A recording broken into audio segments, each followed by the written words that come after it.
How's it going, Preston Outdoors fans? Welcome back to another video. It is Minnesota fishing opener.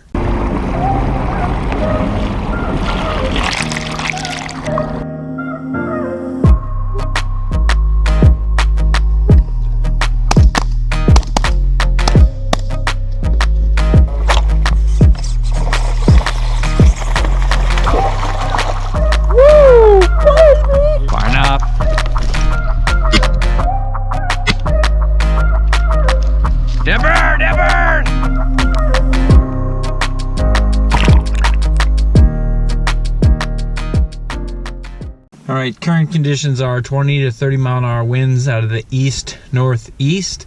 It's approximately 36 degrees. It is 2:30 in the afternoon.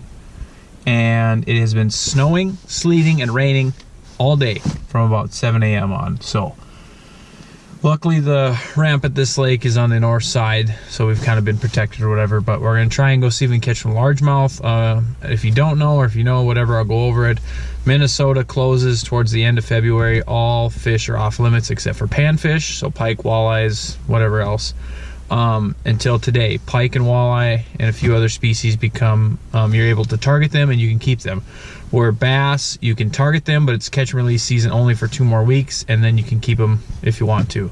So we're predominantly gonna go for largemouth in this lake. So it's still raining, it's still windy. I don't have a mount for the windshield of the boat, so we're gonna be on the head strap today, and we're gonna wing it and see what happens. Water temperatures, we'll see when we get in the boat. I'm assuming it's gonna be dropping around 10 degrees. It was 53 yesterday, so it's gonna be cold, but let's get out there and see if we catch a fish.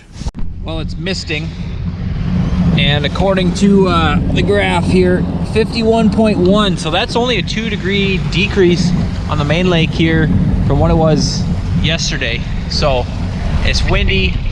Hopefully this mist doesn't mess up the camera, but we're gonna run back into this can be a popular pattern anywhere, but run back to some muddy bays. You look for lily pads and stuff like that, or bulrushes, any of that bottom that's going to hold a lot of heat. Now, we haven't had a lot of sunlight today, so it's going to be difficult to see if these fish are in a positive or negative mood. I would assume negative, but we got to find a high percentage area and try and get around fish. Once you're around fish, you can try and throw a bunch of different techniques to see if they're willing to bite on something. So I'll once we get back to our spot, we got a little bit of a run, and then I'll pull out all my rods and kind of show you what the lures I have on deck to see if we can get bit on, and we might have to pull some more out, but here we go.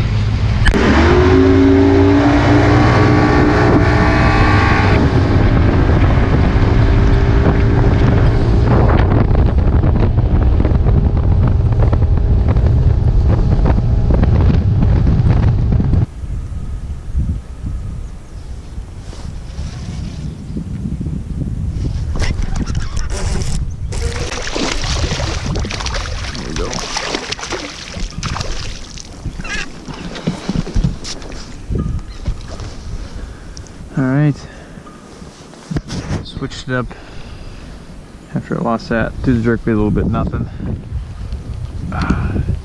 Texas rigged Cinco. That's a 3/16 swagger tackle, tungsten weight on there, and this thing allows me to feel the lily pads, but it didn't hit bottom. So there we got another nice one. Oh, there's another one.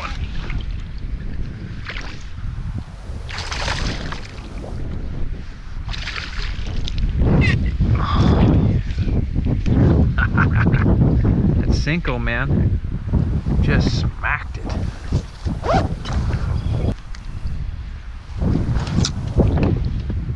Might be figuring out something, not getting too many bites. They're not super aggressive when you do, but that's all right. I'll take anything when it's this cold out. Slow.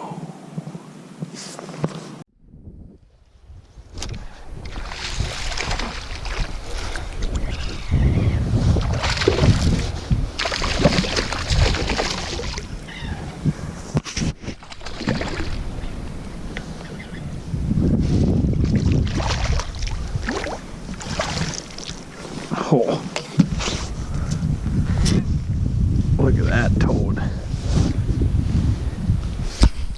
she's gonna come in here and spawn. Tubby. Right at the roof of the mouth where it's supposed to be.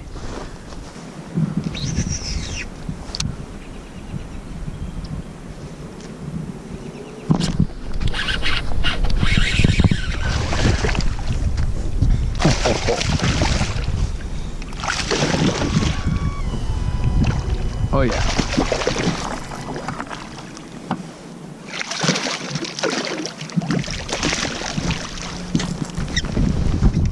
Oh yes. Freaking stroking the Preston Outdoors jig. That sucker deep. Half-ounce Preston Outdoors jig right there.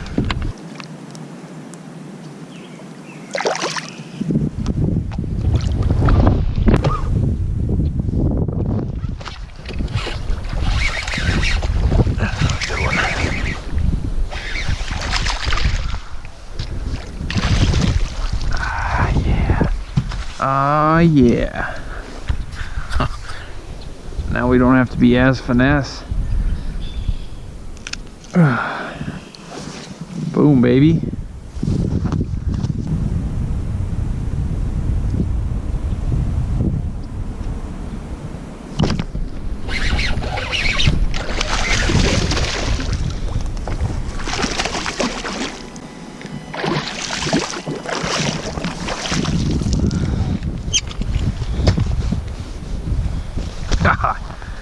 Stroking a jig.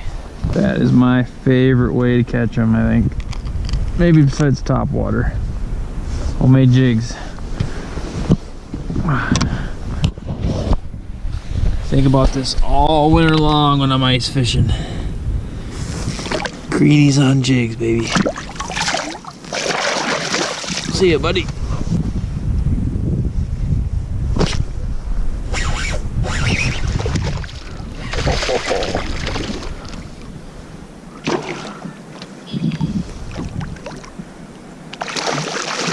Good one. Good one.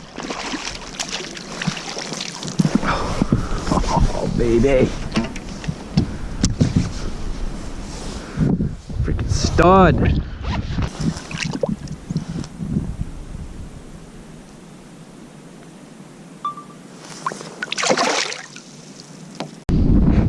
Wind's pretty bad. Cool thing about this whole thing is you don't have to be on the same like lake to do any of these patterns. What you do is look for spawning pockets in your favorite lake or any other lake, new lake, whatever. Muddy bottom areas where it's going to hold a lot of heat. Even though you got a cold front here like this, started off with that Cinco Texas rig, stuff like that, and then moved on. Used the jerk bait a little bit, but it's getting caught up in some of the undergrowth. Bigger swim bait, they're just not that aggressive yet, and caught most of my fish again on that Cinco. Now moving on to the jig, to where they want to feed some, but if you can find the selected targets where they're sitting and you can snap it, it's not really a snap like a crack, it's almost like stroking it, where you're raising it up, falling. And a lot of times after a couple falls like that last fish there, I actually sent a Snapchat. I let it fall to the bottom. Most of the time I'm not lifting up and the fish is on there, it's I lift up and get smacked. So I sent a Snapchat out, typed it out, sent it, went to stroke it again, bam, got hammered. So that fish must have seen it. Couple times stroking came and he was probably pinned down looking on it, and when you snap it or stroke it, they just catch it as a reactive bite. So a lot of my moving baits, I caught one on a chatterbait, mostly pike on a chatterbait, or that swim bait. They're not really searching out for things to eat, they're just kind of curious to come over and look at it. You kind of stroke it in their face and you get bit that way. So look for areas in your lake, especially during cold fronts pre-spawn, or anywhere that you want to be and fish.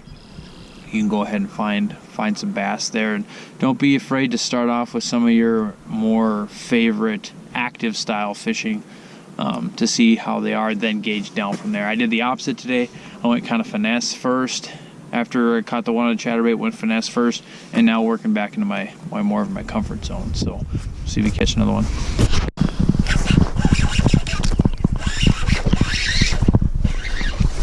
Oh, that's a good one. Ate it on the fall, right on the drop. stud.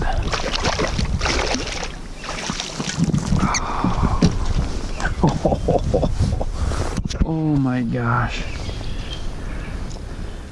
Yep. Oh. Deadgum stud right there, ladies and gentlemen. Get that sucker. Good one.